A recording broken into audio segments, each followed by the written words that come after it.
47 রানে শ্রীলঙ্কার প্রথম ব্যাটারে বিদায়ের দীর্ঘ সময় পর সাফল্যের দেখা পেলেন বাংলাদেশের বোলাররা।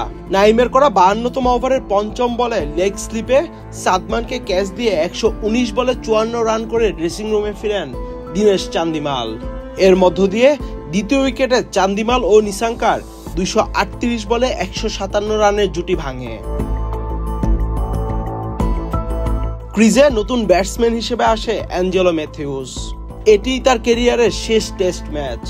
ক্রিজে যাওয়ার আগে দুই পাশে সারিবদ্ধভাবে দাঁড়িয়ে ম্যাথিউসকে গার্ড অফ অনার দিলেন বাংলাদেশের ফিল্ডাররা, আর সাথে গলের গ্যালারিতে করতালি। ম্যাথিউসের টেস্টে অভিষেক হয়েছিল 2009 সালে। বান্ডেল থাকলে প্রতি সেনমানিতে টাকা বাঁচবে। বিকাশ সেনমানি বান্ডেল কিনে জিতুন প্রতি লেনদেনে। দীর্ঘ 17 বছর পর ম্যাথিউস টেস্ট থেকে অবসর নিতে যাচ্ছেন। এই 17 বছরে ম্যাথিউস টেস্ট খেলেছেন 119টি।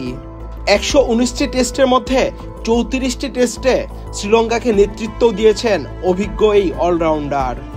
এক নজরে দেখে নেই ম্যাথিউসের টেস্ট কেরিয়ার। ম্যাথিউস টেস্ট খেলেছেন 119টি, রান করেছেন 8167, সেঞ্চুরি হাঁকিয়েছেন 16টি, হাফ সেঞ্চুরি করেছেন 45টি।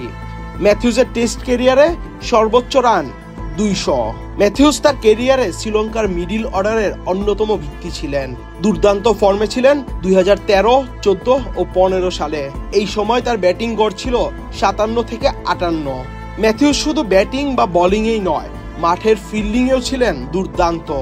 শ্রীলঙ্কা তাদের ক্রিকেট ইতিহাসে অন্যতম সেরা আরও একজন কিংবদন্তিকে বিদায় জানাচ্ছে। আহমেদ শাফি, চ্যানেল আই।